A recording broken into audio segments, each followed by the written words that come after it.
So this lecture is on Chapter 6, Control Structures Part 2.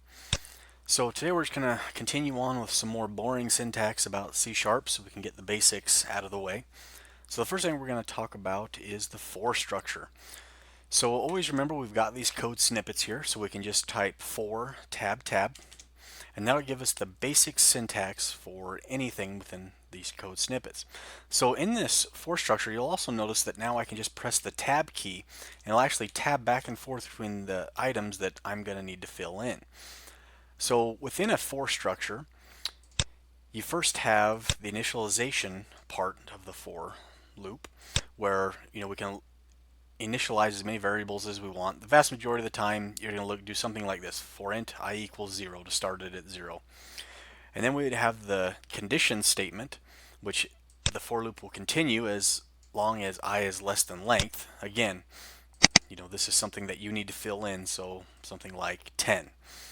And if we want to go through 10 times, we could even do I equals 1 while I is less than or equal to 10. So that would do 10 iterations. Then the last is the increment or decrement section here that it does last. So then it increments every time around the variable I. And so now we have our basic for loop.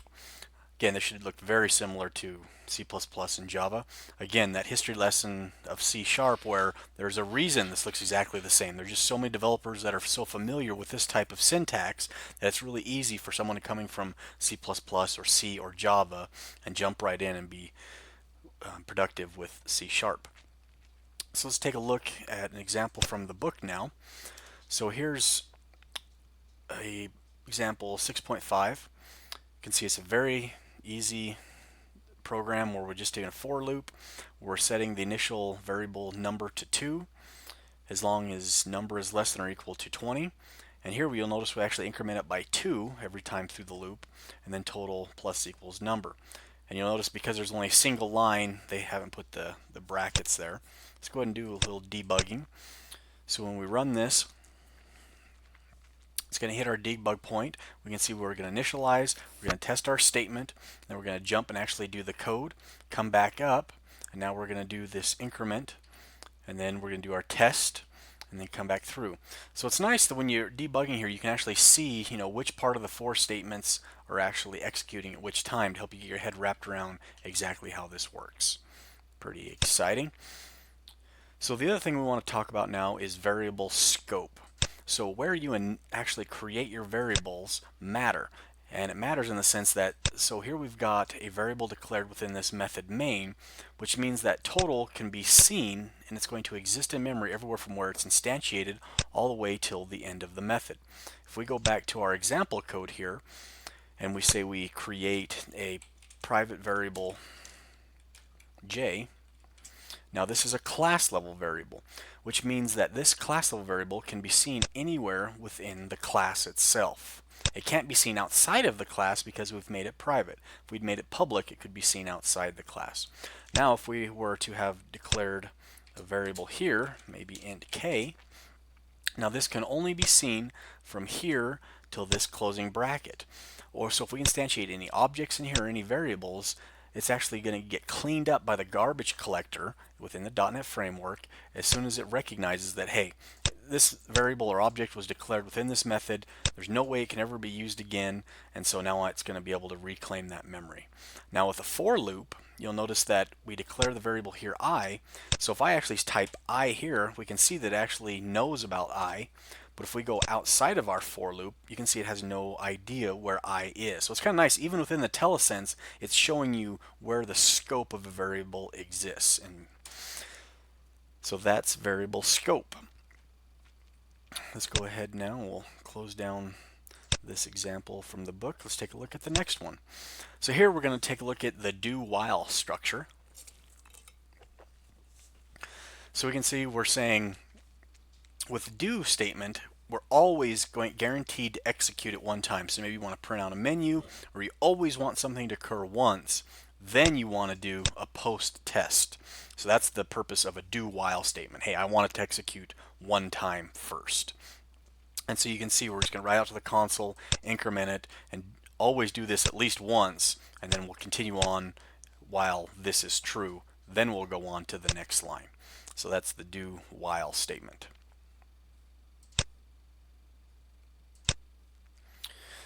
All right, so this next program is figure 6.6 in our book. And so what it's going to do is it's going to do some interest calculations here. So we can see we've got two decimal numbers because we're dealing with money, so you'd want to use decimal versus a double. We've got amount and we've got principal, and we have a rate defined. We're going to console, do a right line, the year. And so we can see now is this is actually, you can see here and here, what we're doing is we're saying, hey, print out this 0 element or index, which is this one. So here we're printing out 0, which is year, and this one is printing out 1, which is amount. And oh, by the way, we're going to format these variables in different ways to the console.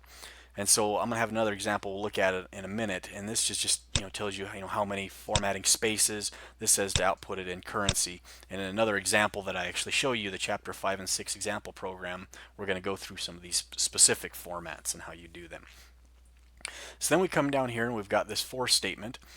Let's actually put this on one line, make it a little bit easier to read.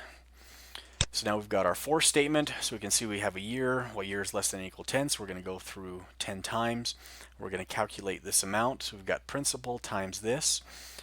And what this is showing us is that we actually have this math class that we can use at our disposal, and it has various methods associated with different math.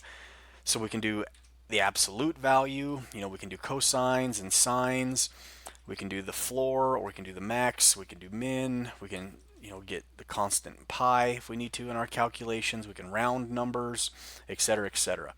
So the math class is really helpful for any times you need to just do some very basic math within our program. So here you can see we're using the power. So it returns a specified number of raids just to the specified power. So we can see we're doing this calculation here. Now this is a double, so they're casting it to a decimal to multiply it by this other decimal.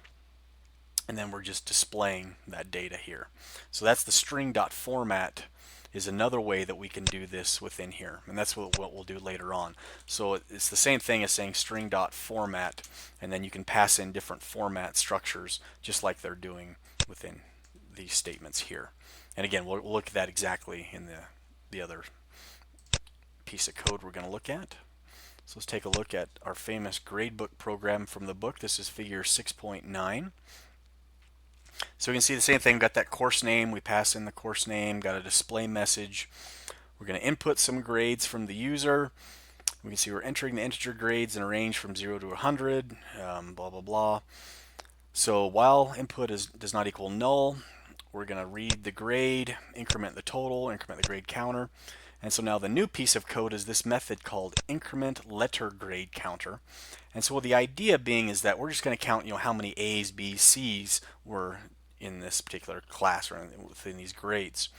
So remember, there's a few different ways we could do this. One, we can right click on this, we can click go to definition, and it's going to jump us down. If this was in another class, we could always right click on it and do peek to definition, and we could actually bring it up right here and see it. So let's take a look at what we do here now. And so it's passing in the grade, which was entered by the user. So let's say they entered in 88. So we're actually going to use integer division in a meaningful way. So if we have 88 divided by 10, that's actually going to give us 8. So this switch statement is a new thing we're learning about. And so with a switch statement, you're going to pass in some sort of value, and then you're going to have to do all of the cases that this could possibly be, this value within here that you pass in. And so in this particular instance, we're passing in an integer value. So if they pass in 88, that's going to return 8, so it's going to match 8 in this case, and you can see we're going to increment the B counter. So up at the top here, you can see we've got counters for each of the type of grades. So every time we go through here, we're just going to keep incrementing all of the grade counters. And if for some reason it's less than 60, basically, so any value that we didn't have a case statement for here, we're going to increment F. And so you always have to have this default statement in your case statement. The other thing that you'll notice is that in case statements, you can actually fall through from one case to the next. So if anything, so if there's any scores that were 90 to 100, they'll enter this case. However, it's just going to fall through to this statement here. So if they got 100, so anything between 90 and 100 is considered an A. Probably wish that was the way it is in this class.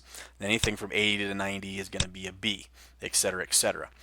And so the other thing that you have to have in these is the break statement. If you don't have the break statement, it's actually just going to be a compilation error. So this is the switch statement, which is the equivalent of just a whole bunch of if-else statements. And it's just preference, and sometimes it's easier to read or code a switch statement than do a bunch of if-else statements. It just kind of depends on your particular use and how you like to code it. And then down here where you can notice that we're doing this integer division again, and so we had to cast it to a double. So that's the switch statement. So the next program we're going to take a look at from the book is figure 6.12, and the idea here is to look at the break statement. So we've got this for statement, and we're going to loop through 10 times. And so let's pretend that we were looping through an array, and we're trying to find a particular value within our array. And let's say there's 10,000 elements inside of our array, and we don't want to keep processing if we actually find there's only one element we're looking for. And so if we find it in index 10 or index 9,000, whatever it is, we just want to stop processing, because if it's in the 10th index, why in the world would you keep searching the rest of the array? So we can do that with the break statement. So we've got this for statement. Usually you use a for statement to loop through an array, for instance.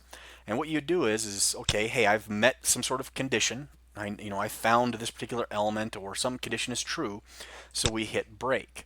And so if we're actually going to test this, so when we run this, you'll see that as I start stepping through by pressing F10, so we're going to come through, count is 1, so we can go through a few times, count is now 3, count is now 4.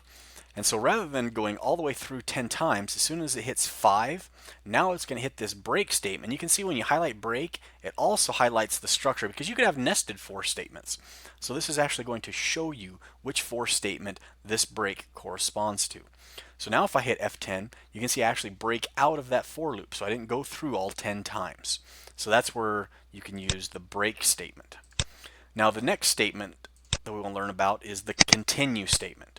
So sometimes there are certain conditions that we want to meet, and we want to take special processing. However, we want to continue processing on. So maybe we have this huge array, and where we want to find all instances of, maybe this array, all values over that are in 100. Maybe we have an integer array, we want to loop through it and find all integer values and document them that are over 100, something to that nature. So we don't want to stop processing. We want to, hey, find this, these particular values, maybe save them away somewhere, and then keep iterating through. And we do that with the continue statement. So you can see when we run this, and now we loop through a bunch of times. You can see now we're on 4. We come through, now we're on 5. And now between this if and the continue statement, you'd write some code that does some sort of special processing that you need it to do. And then you say continue, because you don't want to execute this next line of code. You say, hey, I'm doing my special processing. I don't need to do anything else, but hey, I do want to jump back up to my for statement and continue processing on. And you can see now it does hit this next line of code, where the continue jumps back up to the for statement and continues processing on. So we can go ahead and stop the processing there. Take a look at the next concepts that we're going to learn about. So we're going to take a look now as we're going to write some code that we learned about. This is the example program chapter 5 and 6 example that I've given you on Canvas. So let's just write a little sample code here, for instance, just on our for loop, so we can reiterate how we do that. We just type for tab tab, and now let's say we want to loop through 10 times. So because it's less than, this is going to go 0 through 9, and this is actually going to loop through 10 times. So now what we can do is actually, let's go to our rich text box that we have on our UI, and let's just go ahead and increment out this particular, and then let's do an environment dot new line. And so what this is going to do is now go out to our rich text box and just print out 0 through 10 and do a new line character between each one. So the next thing to talk about is this string.format. So this is just like we saw in that console.writeline where we're formatting the characters. Well, you can also do that with string.format. So if you have a string and you want to have particular types of ways you want to format it, this is what you can do. So in this case, I'm actually formatting this to currency. So this is going to print out as a dollar signs. So we'll see, take a look at that. Here we're saying, hey, print out this floating point number. And we'll take a look at how that defaults, how many digits. And then here it's going to say, hey, print it out to 3 digits. And it's going to round this last digit. So we'll see that in operation. So the next thing is just some compound statements here. So we've got these integers, and we can actually put two if statements together. So in this instance, we're actually saying if j equals 3 and k equals 4, that makes this if statement false. So the other thing that we can do is actually the or statement. So we can say if this or this. So this is how you can do a compound statement on this. So if I run this and I input a value here, we can see that this is the new code that we just wrote from 0 to 9. This printed out the currency. And if we actually take a look, let me go ahead and make this visible. So we can see that, printed out with our currency here. The next one where we just said, hey, print out the floating point, you can see that it actually just did to 2 digits and then rounded that 2 digits. Then I said 3 digits. And we can see it actually rounded from 7 to 8 on this last element here. So the last part of this program that I want to discuss with you is just some help for assignment number 2. And so for assignment number 2, you have to simulate the rolling of a dice. So if I run this program over here, I've got a little sample written where you'll notice when I click this button, you can see it's simulating a dice roll. Now this dice roll just goes 1, 2, 3, 4, 5, 6, where your assignment needs to pick some random amount. You don't even have to make it random. Let's just say you do 7 dice rolls or 4 rolls of the dice. However, when I click this button, each number that pops up needs to be random, and we're going to learn about the random class in another lecture.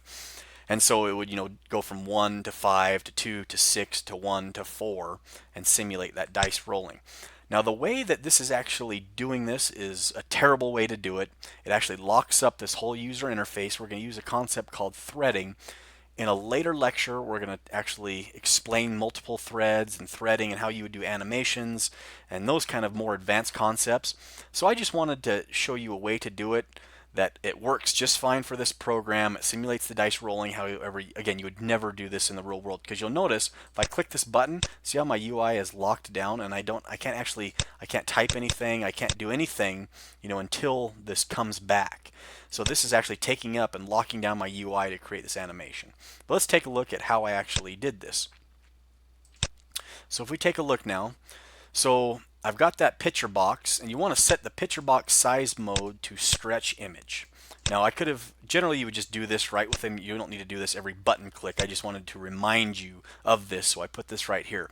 So just in the properties of that picture box, you'd go ahead and just set the size mode to stretch image is all you'd have to do. So again, I've got this picture box, so we can see picture box. I'm looping through, and for every iteration, I'm setting the picture box's image property. And so you'll notice if I highlight this image property, it expects me to pass into it an image. And we can see that by where it says image space picturebox.image. So it's saying, hey, I expect you to pass in an image type to this property. And so one way you can get an image in is by using this image class. And to do that, to get in memory an image that we want, we can say image.fromFile. And you'll notice that all I'm doing here is just passing in a file name. And so every iteration here, you can see I've got die, and then I put on a number.gif. And so what I've done is I've taken in those dice images, and let's go take a look at the actual sample program here now. So let's navigate here. So chapter 5 and 6, so you can see you have this one downloaded from Canvas. If you look in the debug directory, I've put these dice images that I've already given you in Canvas, and I've just pasted these right next to the exe. Now for almost every assignment in this class, so if you're going to access images, you're going to access a database, etc., just put those files right next to the exe.